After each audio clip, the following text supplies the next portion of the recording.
Good afternoon. Welcome to this live broadcast. I'm out doing foot drills. This is part of a series. I'm on an 8-week experiment where I'm testing, not a scientific test, but to observe the difference in neurotransmitter production based on results, based on things that I can do that I maybe couldn't do before. And so I'm doing footwork drills 3 times a week, and some of them I go live. I also will record some of the other footwork drills, and then I'll post them on Facebook, the Facebook group Life Expansion After 50. So the reason I'm doing this is because I was looking for a solution to get the placebo effect on demand. I had enough experiences in my life where I knew the placebo worked. I also had enough experiences in my life from martial arts and some neuroscience work back in the 1990s, where I knew that there were ways to influence the body, but I just didn't have that connection. So I had this gap. I can get placebo effect certain times with certain things, and some of it was belief, but then what would happen is when the belief dropped off, or you got triggered, or some event happened, it wouldn't work. And on the other side, where I could influence my body with things, sometimes it would work, sometimes it wouldn't. So I had hit or miss on both ends. And I was looking for this solution, which I call placebo effect on demand, because we know with epigenetics, we've seen spontaneous healing, and whether you believe it or not, the fact exists. I mean, there's stories out there. But on the other side, you have people who have spells cast upon them, and they get sick, even die from the spell. There's one story out there where the doctor actually entered into the narrative, if you will, and made believe that he pulled a frog out of this guy's stomach. I forgot where I read this. Made believe he pulled the frog out of the guy's stomach, had it there in the bucket, and the guy was cured, and he went on with his life. So we know that how powerful the mind is. The objective was to find a way to manage it. Now, that's a data point. The second data point is that I knew from personal experience and also from reading that sprinting had a huge benefit. Mitochondria, testosterone for men, and then estrogen for women after menopause. It turns out that there's many other things. I knew about the mitochondria. I started wondering about the NAD+, and sure enough, NAD+ is a benefit from it, but also serotonin and dopamine, feel good serotonin, and the habit neurotransmitter, dopamine, but also acetylcholine, which has to do with the neural pathway communicating to the muscle at that muscle junction, and then glutamate, which has to do with the central nervous system communicating to the neural pathway. So all of these things are coming into play.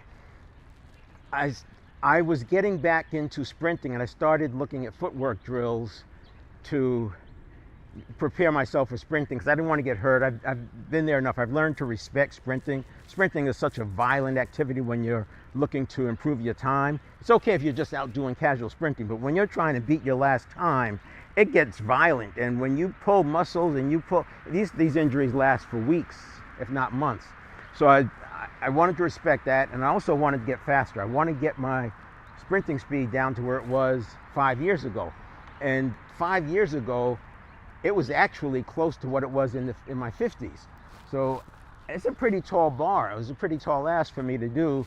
And so that's why I'm doing it. And I'm using the recordings because it kind of forces me to get out and do the drill whether I want to or not. It's context for the activity. Also wearing a weighted vest. So this is a 4-pound vest. I have 1 pound in it. So that was the objective, to add 1 pound a week. So this is the last day at the 5 pounds. Next week I'll be at 6 pounds. So I'm doing the footwork drills. I'm just now starting to work on speed. I had been working on just getting the foot movements right. So that said, but the constraint of sprinting is that I have to recover for a week, especially if you're going out all out. And I assume that the benefits came when you're going all out. Turns out you don't really have to go all out. There's other factors. But it was that issue that it made me feel like there has to be a better way, something I could do every day. I want anti-aging. I want placebo effect on demand. Well, with footwork drills, I can do them every day because you don't have to recover if you're not doing the same exercise. The point is we're not doing this for the muscles, we're doing this for the neurotransmitter, which means activating new neural pathways. So we have 100 billion neurons. Each neuron is connected to anywhere from 1,000 to 10,000 other neurons. It might take a whole 1,000 neurons in a neural pathway just to take a step. So if you think about that, and then you consider how many neurons are involved with doing footwork drills and sprinting and these things, you recognize the opportunity. And the reason why it works is because the neural pathways strengthen from deep practice. There's two ways that they strengthen. One is myelin. Myelin wraps around the neurons and it makes them fire faster, stronger, more accurately. And an accurate firing neuron is what allows me to put my foot in between the cones. When they're not firing accurately, they come all over the place. You may have experienced, and by the way, this is life expansion after 50, so there's some things that if you're 30, you may not have experienced yet, but most people in their 60s and 70s have experienced stumbling. They step off, get down off the step, and they kind of stumble. Think of that as the neurons not firing exactly right. They're outside of that plus or minus 4 millisecond range. The neurons get wrapped with myelin. That makes them fire stronger, faster, more accurately. But the body's efficient, and what it does is it deactivates, for lack of a better term. The process is called synaptogenesis. It's like pruning. But the body removes the synapses from the neurotransmitter, neural pathways that are not being used, and it moves it over to active ones. So the longer we go without using a neural pathway, the more it deactivates until it's not active at all. But the myelin still remains, so it has the capability and the potential to fire quickly. But without the synapse, it's not connected. Remember, the neurons are connected with synapse, and the synapse is the neurotransmitter, including serotonin, glutamate, dopamine, and acetylcholine. And other neurotransmitters as well. Without the synapse in between the neurons, they're not firing. When you activate a neural pathway, and it can happen in minutes, hours, days, but not weeks. So that's how you can tell the difference. If you're starting something new, or you go to a physical therapist, you may think you're working on the stabilizer muscles. You are working on the stabilizer muscles to a degree, but it's more about activating the neural pathways. That's why the exercises are so simple when you go to a physical therapist. They're so easy, and you feel like, what can this possibly do? But because you're activating a neural pathway, it doesn't matter that you don't go to failure. It's not about going to failure. It's about deep practice. And to think about deep practice, what you want is novelty. So I set up the cones differently. I'm always trying different routines. I go on YouTube and find different routines, find ones I like, and then go try it. You need intention. And I look at intention as also having context. So the bigger context is I want to get faster at my sprinting. The bigger context than that is to be strong in my 90s into age 100 and not frail and be able to stay active. The intention, though, is today I'm working on 1 foot because I can't sprint as hard as I can because I've got a messed up hip flexor. So I'm working on other things. I'll still be running, but I'm going to be working on 1 foot because that's going to translate directly to faster sprinting. Think of it as pushing off with a foot, but I noticed that my 1 foot drills are very weak. So novelty, intention, then we need precision, and you'll see that once I warm up, I'll start doing a precision drill. I'm pointing to the cones because that's where the precision drill will come from, and I believe that by a few more weeks I'll be able to have those cones closer and still do the drill. Today they're still too close as they are. We need balance. The balance will come in a little bit in my warm-up. I'll show you that, but certainly the 1 foot drills will be doing the balance. And then we need explosiveness. So explosiveness is going to show up both in the 1 foot drill, but it's also going to show up when I do the bounding from the sides of that warm-up. And then we have progression.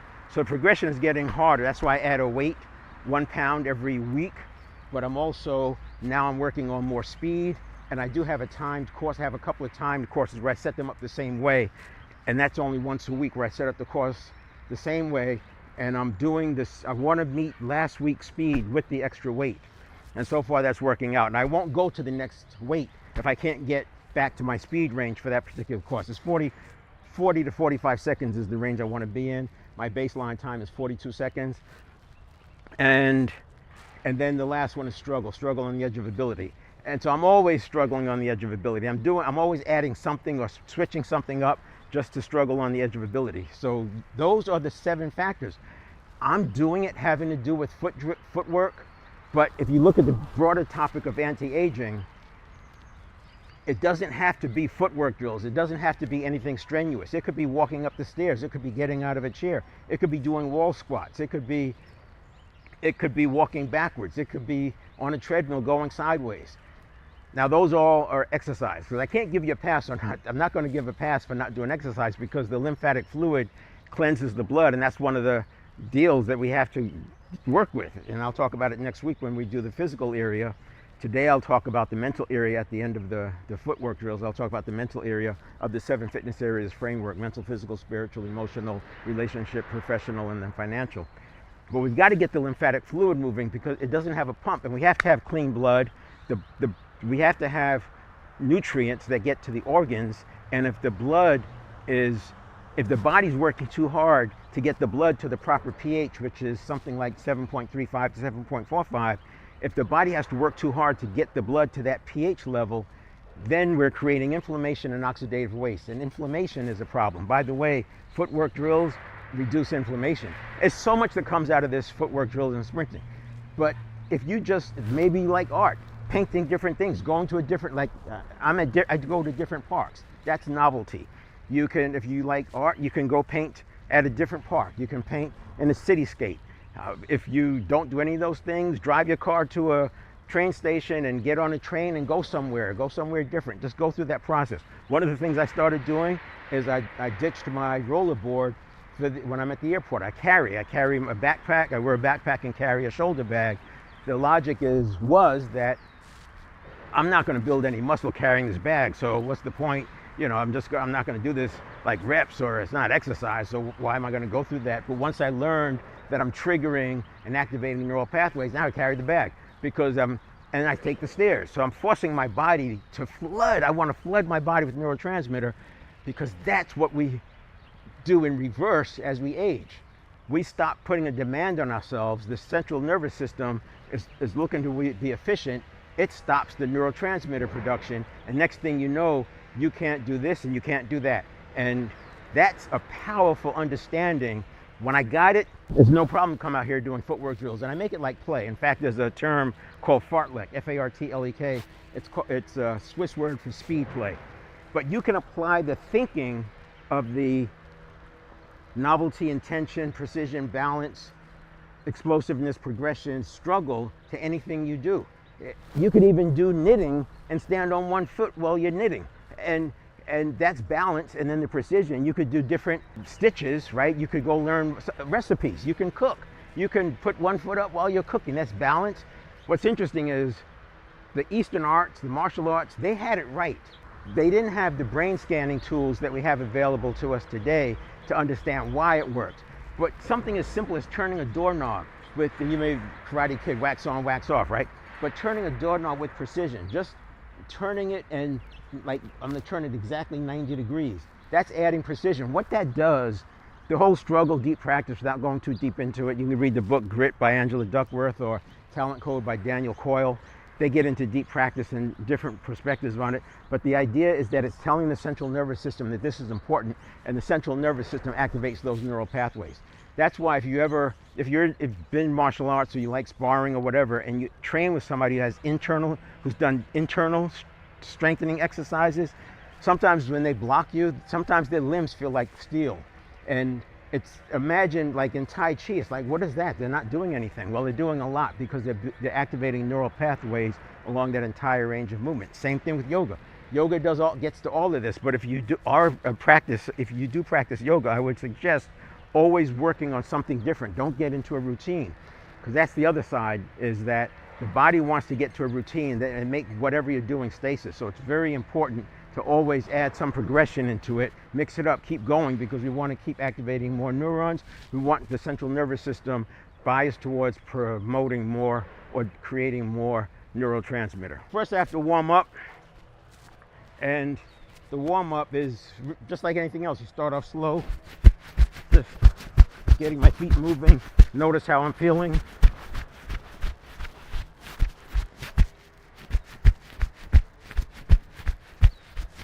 Notice how I'm pausing.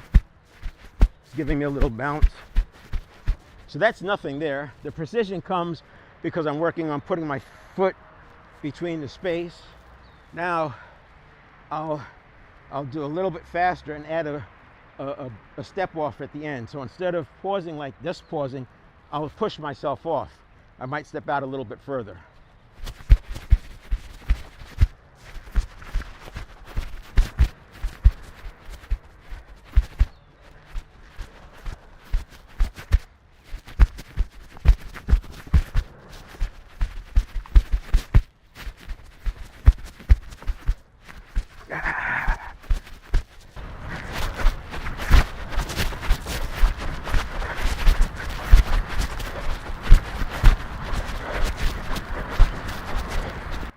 A little sloppy there. But you can see how the struggle on the edge of ability is coming in. A little bounding, this is the explosiveness part.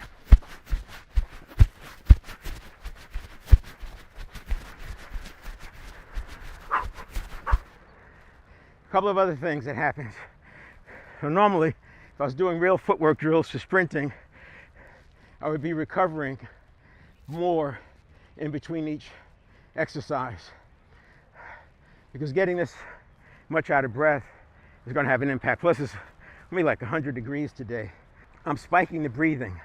This is important. I already talked about the lymphatic fluid, but breathing, most people tend to breathe too shallow, and we should be breathing much deeper. If you do this one simple thing, give it 2 weeks, you'll start to notice a difference. 5 minutes in the morning, 10 counts exhale, 10 counts inhale, 10 counts exhale, 10 counts inhale. So that's going to be 3 breath cycles per minute. Now you don't want to start there.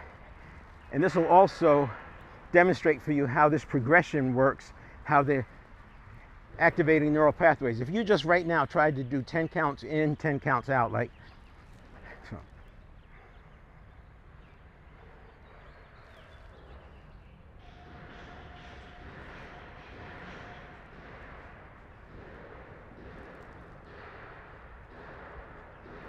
So I just did 10 counts exhale, 10 counts inhale. So that was 20 seconds, 3 breath cycles a minute. But if you just out of the blue try to do that for 3 or 4 or 5 breath cycles in a row, you're going to start feeling like you want to inhale or you want to exhale. Try this. In the morning, you drink a liter of water, and while you're drinking the water, you can take a break on the breathing while you're drinking the water, make it simple. But start off with just 4 counts. 4 counts exhale, 4 counts inhale. The next day, do 5 counts. 5 counts inhale, 5 counts exhale. And do that for 5 minutes. The next day, do 6 counts, the next day 7, then 8, then 9, then 10. And you'll be surprised at how easy it is to do 10, because the central nervous system has sort of a forward-looking mechanism that tells it more demands are coming, so we need to front load that to get some more neurotransmitter in. And that's what happens. That's why the progression is important. So if you don't do that, the body will automatically just settle in at, oh, okay. And it makes it automatic, right? It sets the energy up, the neural pathways are there, it's just automatic, and then you're not really generating any neurotransmitter. That's why if you lift weights, you change up your routine every 6 to 8 weeks. I used to think plateaus were something that the muscles had to go through. The plateaus are happening because the signal gets weak, because the body stops creating neurotransmitter.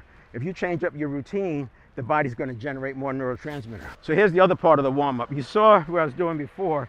So we go, the difference is that this time I'm going to bound off of the end to go a little further.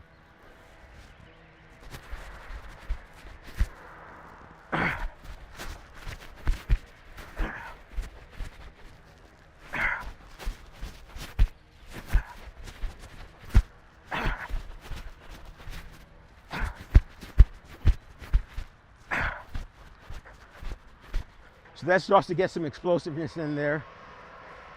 And I'll start moving the cones a little closer, because I want to skip to that. I want to skip 2 spaces. Once I can skip 2 spaces, I'll start moving them a little further apart again. And that's an idea of the progression, just what I was talking about. The other thing I want to say about breathing is that breathing is responsible for expelling 70% of the body's toxins. Now, getting rid of toxins is important. Like I was telling you earlier, if you have toxins, the blood has to work extra hard, or the body has to work extra hard to get into balance. So breathing is responsible for expelling 70% of the body's toxins. The fact that I'm breathing so hard and exhaling like that, that's a good thing. Plus, I'm spiking the heart rate, which helps heart rate variability. Heart rate variability helps with willpower. You are probably familiar with decision fatigue, and it's similar. Through the day, the willpower wanes. With the number of decisions we make, willpower wanes. But the stronger your heart rate variability, the better your willpower. And there's more to say about willpower. Today I'll be finishing up talking about the mental area, and I'll bring up willpower because I think it's important. Right now, so we've got a few more drills here.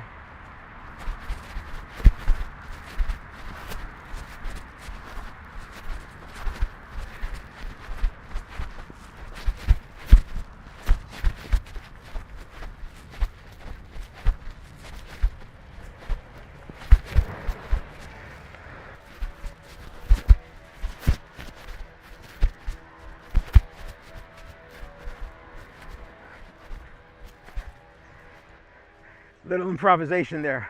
I started going front crossover. The cones are too close together, so I had to switch to back foot crossover or rear crossover.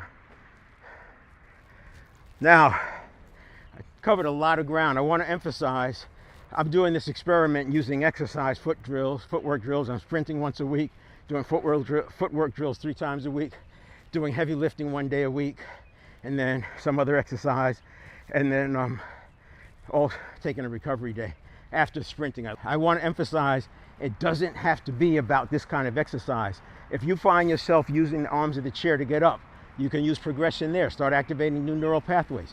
Use one arm and then the other arm. Use no hands. Lean your body forward. Just try different things. If you're used to pulling yourself upstairs, going with the banister, stop that. Maybe use 2 fingers on the banister and eventually no banister at all. If you tend to go upstairs 1 foot at a time, just work on going up 2 steps, right? And check with your doctor. Obviously, this is not about a physical fitness thing. This is about anti-aging. And what I didn't connect the dots on is that BDNF, brain-derived neurotropic factor, AMPK, which has to do with modulating metabolism. So you think about insulin sensitivity and glucose uptake by the muscles. That's improved by AMPK. BDNF is about neurons, and even to the point where it uses stem cells to develop new neurons. This is just amazing that it's not been talked about. And I don't think there's anything nefarious going on. I think the bar is so high for scientific research, especially when you consider that a lot of this in the neuroscience field is in the infancy. The brain's over 100,000 years old, and a lot of these breakthroughs have been in the last 4 decades, which is just baby steps in the context of a million-year-old brain. When you look at all of that, the people spending money for supplements, some of them I think work because of the placebo effect. Some of them actually do work, but the doctors will tell you you're wasting your money on supplements.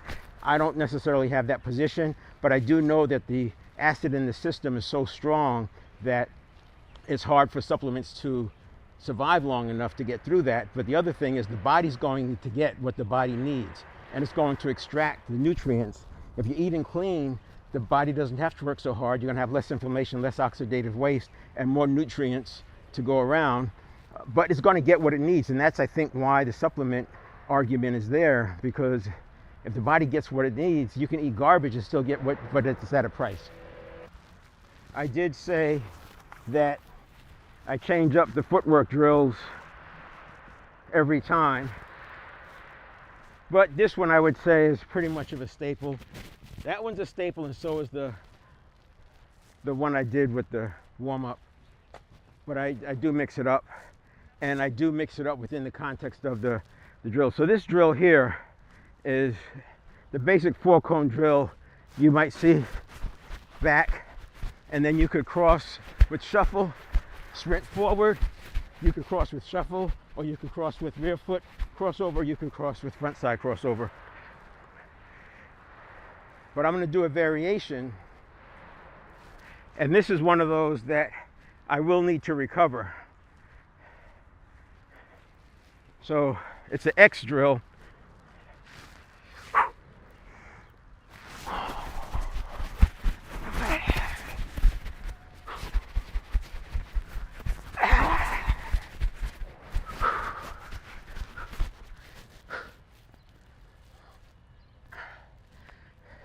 This is a good drill because it gives me a chance to work on a lot of things at once: the precision, the bounding, and also the sprint start.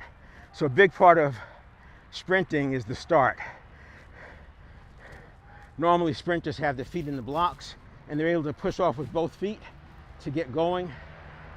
The way I'm sprinting, it's just off the ground, just from a static start. The first 4 steps are important, and the idea is to lean forward a little bit and push off. I try to push off a little bit, like from the side to the center. So I might be stepping a little bit wider the first few steps because I want to have more room to push off.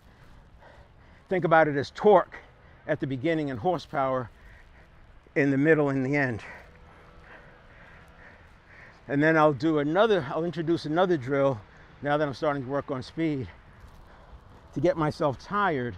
So I'll do a drill, I did it last week, a longer drill that takes me outside of like 15 seconds, and then I sprint. So it's learning to sprint when I'm already exhausted.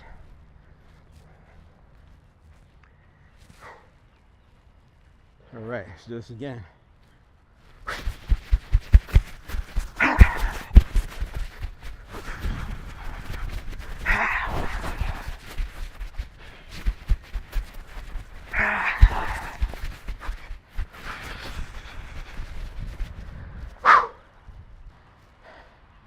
So that's just a quick drill. Now, you'll notice this doesn't take very long. I'm doing more talking than anything else because I'm having to recover. In sprinting, I may sprint for 12 seconds. We're using 3-minute recoveries. So it's kind of standard. So many benefits. I encourage you to Google what are some of the anti-aging related benefits with sprinting. You can go down the rabbit hole on the different ones. But once I started looking at the world through a lens of neural pathways, and we'll talk about that at the end here. So we just a little over half hour now. So to finish up with this one. Start seeing the world through the lens of neural pathways. I realized the importance of the myelin and the synapses, the synaptogenesis, the neurotransmitter, the serotonin, the dopamine. Serotonin, people think of it as as being in the brain. It's produced in the gut. And serotonin is the feel good. So I would say from a mood standpoint, one of the things I remember working out in martial arts, I always knew that when I was training in schools, in the martial arts, everything was better. My grades were better in school. I felt better. Any sports I was playing, I could do better. And I knew there was something there, but I couldn't piece it together. You see these patterns keep showing up. And my brother was into internal arts, and we had a lot of conversations about that and some of the power that the masters would have in that discipline. And then I connected with the neurotransmitter, and it seems to all come back to that. That one thing, neurotransmitter, and it's not the neurotransmitter, it's the things that generate neurotransmitter also improve these other areas. That's my takeaway right now. That's why I talk about it each week, because then I have to go do research and check myself and come back and clarify. But I do say you want to be moving. You don't have to do footwork drills, although if you can, you work up to that. But taking steps, stepping up off the curb and then back down, stepping up on a step and then back down. If you're in a gym, you probably see people pushing weight sleds around and doing different exercises. Stop playing around. Make it playful. Change it up all the time. What we're going to do, the objective is to do something like this. 1, 2, I'll do it, the other foot is stronger. So 1, 2, 1, 2, 1, 2. You can see I can't do it. I might be able to do 2 in a row. So 1, 2, 1, 2. 1, 2, 1, 2. So here's an example of what I was talking about, getting up out of the chair with one arm, and then getting out of the chair with your hands on your knees, and then getting up out of the chair without putting hands on the chair at all. Here's an example. I'm not going to use my other foot, but I'm going to balance with my other foot. So I'm taking one of the 7 factors out of it, but I've got 6 other factors. I'm struggling on the edge of ability, and eventually I'll be able to pick up that other foot. Sort of like a person doing handstands on the wall and then moving away from the wall with 1 foot, and then moving away from the wall with 2 feet. It's the same principle. You're activating neural pathways. So I'm going to use 1 foot as just like a ballast sort of thing. Oh, and that worked great because it only tapped down 3 or 4 times. But knowing it was there, I could work on my balance better.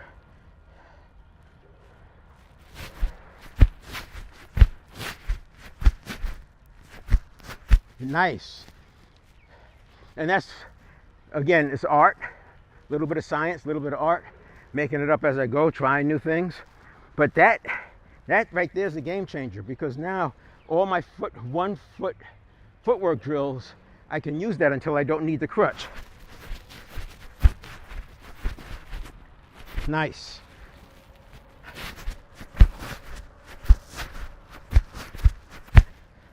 I almost did a whole rep without the foot touching, that quick. It's just how fast the neural pathways can get activated. See, and there is a difference between, see how I'm winded already. There's a difference between myelinating a neural pathway and reactivating one that exists. So getting them wrapped with the myelin takes longer. Same 7 factors, but it's going to take more time and deep practice and routine, and it should be exhausting. If you're playing the piano and you're using deep practice, you'll find that 5 minutes of practice can be exhausting. The same way as if you decide to start driving in different cities and following different directions and using a map instead of GPS, what you'll find is that it's exhausting. But the 3rd weekend you do that, it's not exhausting anymore. Anyway, we'll do this again.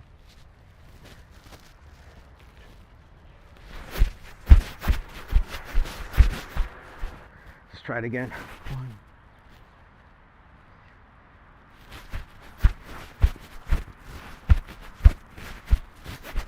So slowing it down helps.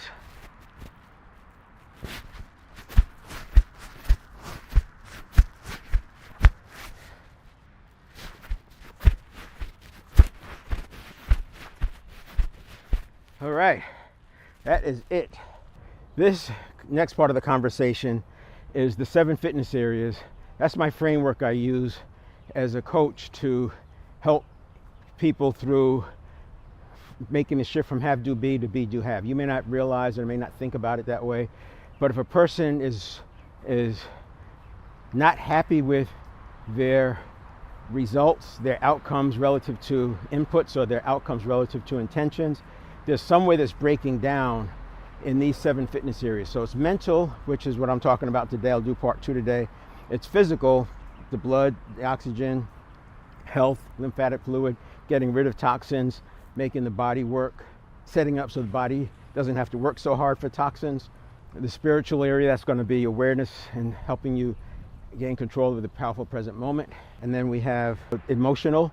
So if you're getting hijacked or easily triggered, we get rid of that. And then the have side, which is relationships, professional, and financial. And I run laps around the first 4, mental, physical, spiritual, emotional, mental, physical, spiritual, emotional, to gain space and agency and personal leadership to make sure it's big enough to do the task that's calling you in the relationship, professional, financial. So let's say you're starting a new division in your company.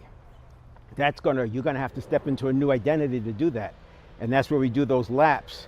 And then you actually exercise it and practice it and use it in the relationship, professional, financial. So that's just a way. Or if a person's looking to change their career, we first have to step into the new identity that's going to prevail in a career search, and then excel and succeed and thrive in a new position. So we don't want to take the old habits in there. We want to start with new habits. And you can think of the 7 fitness series as a way of resetting your identity. I said that we have stimulus, a reaction, and a response. And what I said was, too many people, they let their response equal their reaction, which is not a good thing. Then last week we spent the most of the time talking about the fact that there's a big space, and I call that the pre-stimulus. But when you think about 33,000 stimulus response cycles a day. We're constantly priming ourselves for the next stimulus response. This is why people in the field talk about all you're doing is repeating the same patterns, you're living the same habits, you're running the same life over and over and over, and you think you're trying to change, but it's not going to change because you keep doing the same thing over and over. And you got 33,000 decisions or 33,000 stimulus response cycles, and they're all feeding and priming the next one. So we don't have to take charge of all 33,000. And let's say that, using the logic that 95% of what we do is done by habit. So that would say that we're running probably 31 or 32,000 of them are by habit, and then maybe 1,000 of them are conscious. I don't need to get 10,000 of them in the conscious side. I just need more than like 1,000 or 2,000. I'd be happy with 3,000 or 4,000 as an example. We have beliefs, neuroplasticity, and that's kind of what we were talking about today. It applies to thinking the same way it applies to exercise. That's an important point. So muscle memory is not really muscle memory, it's really nervous system memory, and that nervous system memory applies whether you're talking about exercise or you're talking about getting ready for a speech or a presentation. Then we have priming. Priming's big. And mindset. I talked about this last week. That's still up there. You can go look at last week's live event. And then we have physiology. So physiology is more important than people think. First of all, the neurons are physiological, right? Neurobiological. And you can prime yourself with physiology into fight or flight, being prepared for fight or flight. You can prime yourself for courage with your physiology. And more to say on that, but these are the things we talk about as we go through those laps, because there's so many layers to unpack, and it depends on where the client is and where their head is and what their obstacles are.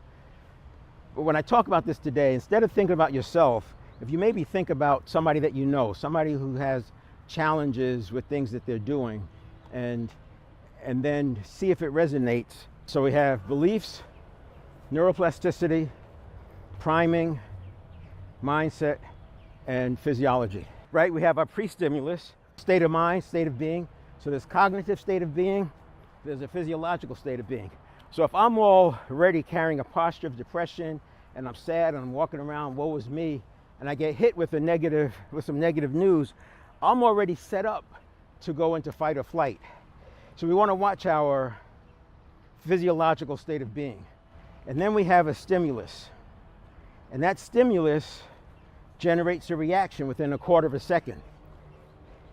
Our conscious mind is not even aware yet. To put it in perspective, cats respond in like 50 to 80 milliseconds.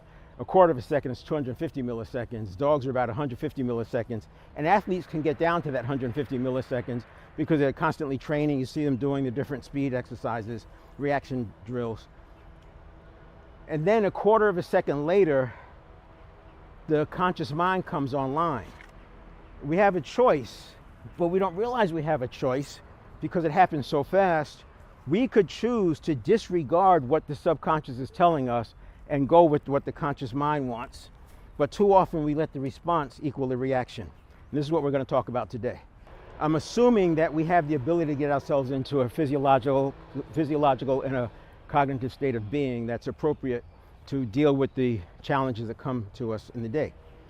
So now what I'm going to do is break this stimulus response cycle into 6 steps. Now it's all in 1 second, so stay with me. And it's a lot easier if you're thinking about somebody else rather than yourself, because you're in it. And it's almost like asking the fox, is the hen house locked? So you already have the answers before you have the question. But if you're thinking about somebody else, you'll see it.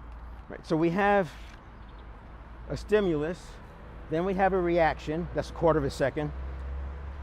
Then we have a response from the conscious mind, assuming we choose to do that. Then we have a decision. And then we have action. And if it still goes wrong, we do emotional modulation.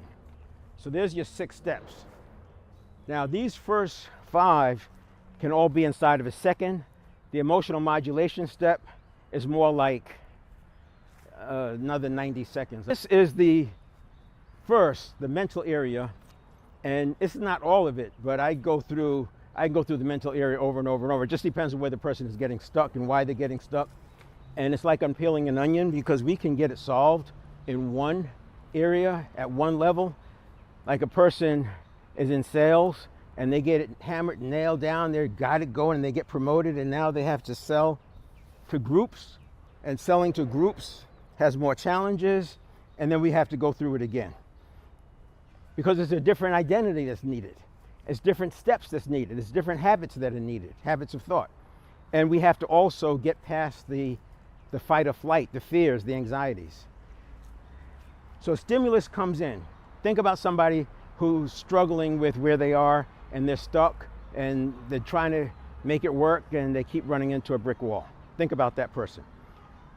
They tend to, if the stimulus is to leave to go to an appointment, that's the stimulus. The reaction is, okay, the first thing I'm going to do is get ready. And if the reaction and the response is that, now they're off into just getting ready. But if you think about somebody who's habitually late, here's what's probably happening. What they do doesn't work. It leads to them being late all the time. But because they have a stimulus, and the reaction is not based on what works, but how they start. So the stimulus triggers starting the same way, and now you're 33,000 decisions, right? So let's say there's several hundred decisions that are going to be made in that getting ready process. They're just doing the same thing over and over and over, and then they're late. If the person did this, instead of starting with what they want, they go to the end and say, my desire is to be there 10 minutes early. So what's the step I have to do that before? How do we get away from here, because I don't want to confuse it. They go to the end and say, I want to be there 10 minutes early. What's the step I need to do before that one? I have to get in the car and start it and be on my way out the driveway by, whatever time. What do I have to do before that, for that to happen? I have to be finished. I have to get my keys, the pocket, the blah, this, all that stuff in my head. And all that has to be done and ready by, 10, 15 minutes after the hour. And what do I have to do to have all that ready? I have to be able to get ready completely inside of this window. And the window I have is this. And I want to do it calmly. I don't want to be rushing. So they're not going to use their personal best. You can see what that happens, right? Sometimes people, they give themselves the amount of time they need for their personal best, not allowing for traffic, not allowing for glitches, not allowing for not finding the keys. Then what has to happen? And then, I have to start getting ready right now. No time to scroll on social media. You can see the difference. Hopefully that makes sense. So the old way would be, they have to go for a meeting, and they start the same way, which is, I think about how much time it takes me to get there, but they connect with the personal best, because that's how they always do it. It's primed.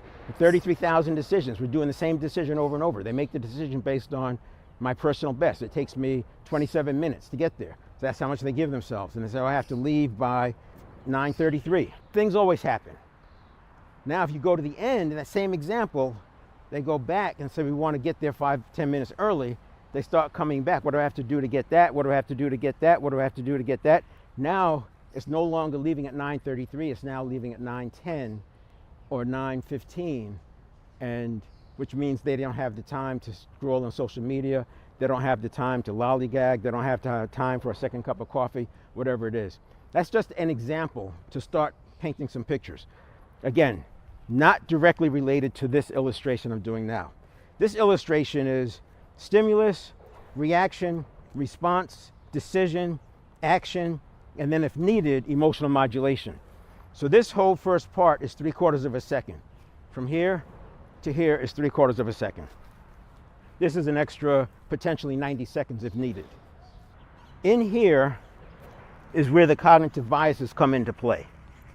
Now, I can't measure this, I can't prove it, but knowing what I know about cognitive biases and other mental heuristics or cognitive heuristics are shortcuts. They could be meta programs.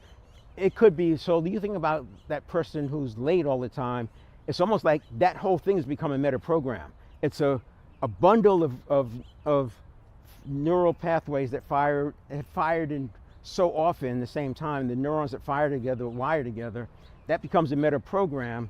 That comes in at this place right here, and it collapses. It has the potential to collapse the reaction, the response, the decision, and the action all into one. So it takes all of these, makes it one, and it puts it right there. And this person thinks they're so smart because that's what they were rewarded with in school. They have a stimulus, they already know the answer, they know what to do, and now you can't change their mind. You've had that happen. And if they get triggered, remember you got this emotional modulation out here, if they get triggered and you don't catch it, they can spiral very quickly. We don't want that.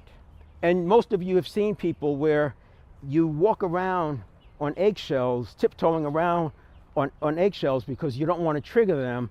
And I remember having to explain projects to senior people who the whole thing was you build up this whole deck to make sure you don't trigger anybody, and you got to put in this page so that person doesn't get triggered, and put in this page so that person doesn't get triggered. And you waste a lot of time. And it's because of this thing that happens. We've been rewarded for having the answer right away. So now, in order to handle the cognitive biases, what we're going to do is put in a step that's called the positivity exercise. In the positivity exercise, we're going to train the subconscious, we're going to train the neural pathways in that process to, instead of looking for threats, to be biased to look for good. Now, it's not quite like that, but if you consider that the subconscious, the objective is to stay alive, so it's predisposed to look for threats, and it makes threats out of things that are not threats, what we want to do is use the positivity drill or positivity exercise to retrain the subconscious. And then, that way, when you get to the reaction, it's less likely to be, oh my gosh, the house is on fire, oh my gosh, we're going to lose everything. It realizes that there's no threat, and then it's off looking for some other threat. But that particular stimulus is not a threat. Just that alone is going to give you peace. Then we have the ability to pause. So this is a quarter second, this is a quarter second.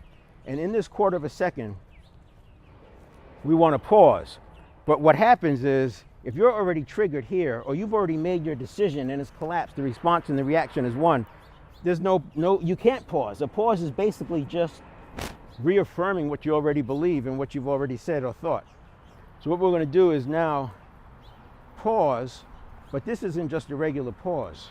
What we're going to do in that pause is we are training the subconscious to hand us off the information. So the subconscious, because this network of neurons, think of it as energy running through the neural pathways, in this quarter of a second, it's had the ability to process 1 million bits of information. So the subconscious, the network of neurons, the neural pathways, energy flowing through them, processes 11 million bits per second. The conscious mind only processes 50 bits per second. So by a half second in, the conscious mind comes online. It's slow at 50 bits a second. The subconscious has already processed 1 million bits or more, and it's just going to give this off. And if it's predisposed to look for danger, it's going to hand you this thing with all the threats. We don't want that. So what this one is, this pause, we're actually training the subconscious. We don't do this real time. You have to do this with exercises. It takes a week at a time. The positivity exercise takes about 4 to 6 weeks.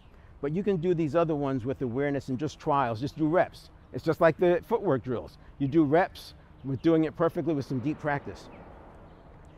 So here you're training the subconscious to hand off.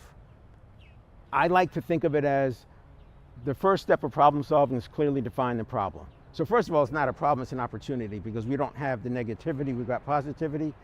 And this is not positive thinking, this is not reframing, this is changing it at the subconscious interaction stimulus response level. So even before the reaction, the bias is already shifted. Then what we're doing here is it's giving us the problem solving model in quick real time. It can process 11 million bits per second. Why not give me a quick version of a low cost solution problem-solving model is clearly define the problem, come up with possible solutions, choose the best solution, implement and follow up. So what's the best solution? So in other words, it's giving me a recommendation. So that's happening here. My response now, I'm going to do that pretty quickly. The response will be either I'm going to do it.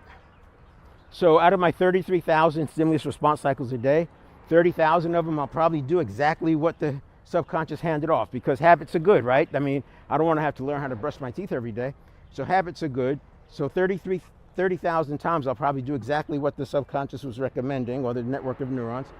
But 3,000 times I may intervene, and so I have 4 choices.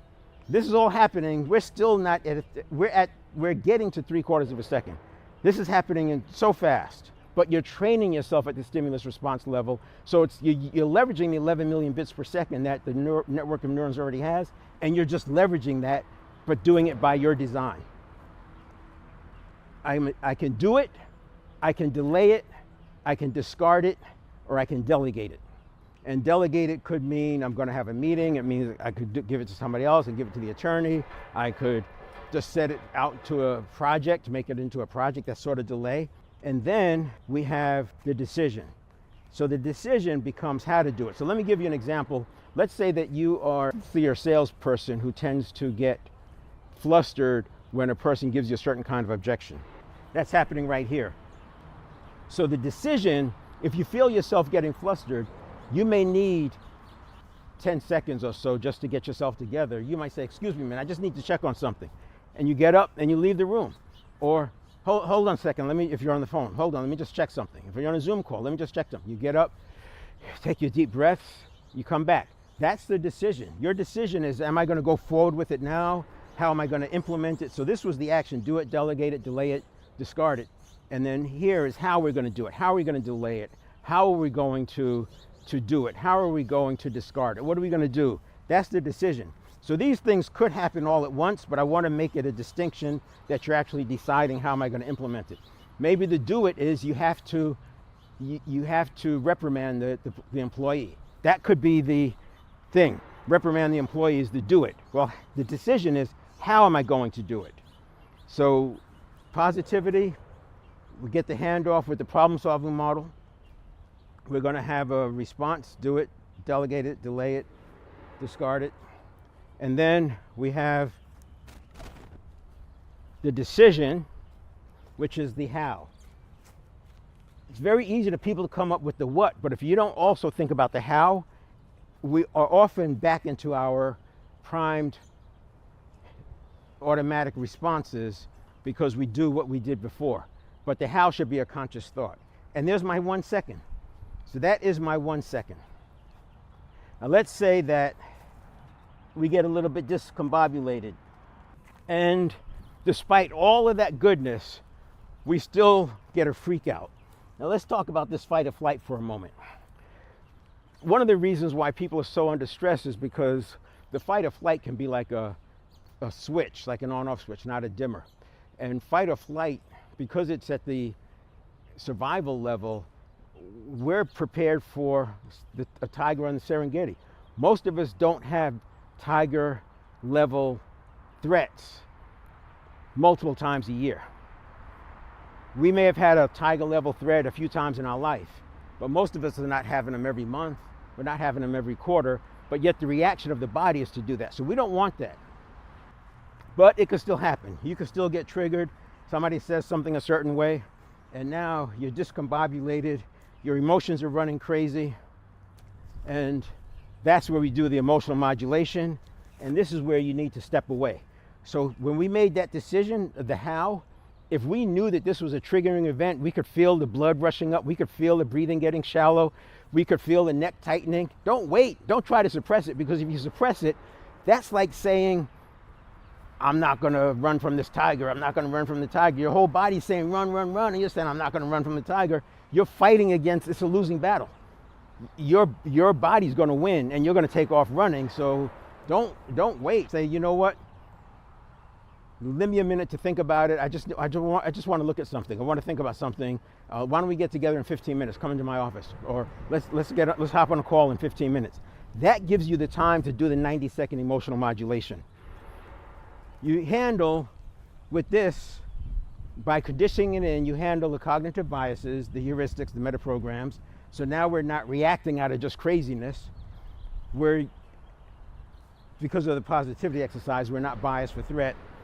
Then we put a pause in between the reaction and the response, because especially if I'm doing something new, if I'm in an operational environment and the stuff I'm doing is the stuff I've been doing, that's not a big problem there. It's probably going to be very similar. But if I'm working a new project, everything is new landscape, new people, new objectives, new customers, new products. Chances are what I did before is not going to be the right thing to do the next time. So I don't want my reaction and response, my response to equal my reaction. I want this to be a data point, maybe 20% data point. So if I'm in an operational environment, maybe this is a 70 or 80% data point. If I'm doing something brand new, I'm in a new job, new company, completely new state, new city, that reaction is going to have a 20% weight. It's still going to hand me off a completed problem solving model, the first 3 steps, clearly define the problem, come up with possible solutions, select the best solution, and then the implement suggestion would be there. But now I've got the responses. I'm going to do it, I'm going to delegate it, I'm going to do it, I'm going to delay it, I'm going to discard it, I'm going to delegate it, and then we're going to take action. We're going to make the decision. That's the decision. Then we take the action, and then if the emotions are still running, that's where I go into the emotional modulation, and that's a 90-second process that you can go through. If you go to the high performance self-coaching, I go through this in some detail. Give some examples, and that's the mental area. Then next week I'll talk about the physical area. Physical area we'll talk a little bit more about the toxins, cleaning the blood, and also setting ourselves up so there's fewer toxins. And then, it's like coming from under the line to above the line. And I'm not going to pass judgment here, but if they use placebos sometimes for prescription meds, because the placebos work almost as well as the prescription meds but without the side effects, then why not take charge of that whole thing and do what our body needs? And our body needs lymphatic fluid moved. It needs the breathing, the deep breathing. It needs the clean blood. It needs hydration so we get the oxygen and nutrients to the brain without putting it into stress mode. And that's the physical area. Then the following week I'll do spiritual, and then I'll do emotional. In the emotional one, I'll talk about the emotional modulation. All right, there you go. Let me know your comments, and you can start putting your own exercises, drills out on the Facebook group, Life Expansion After 50.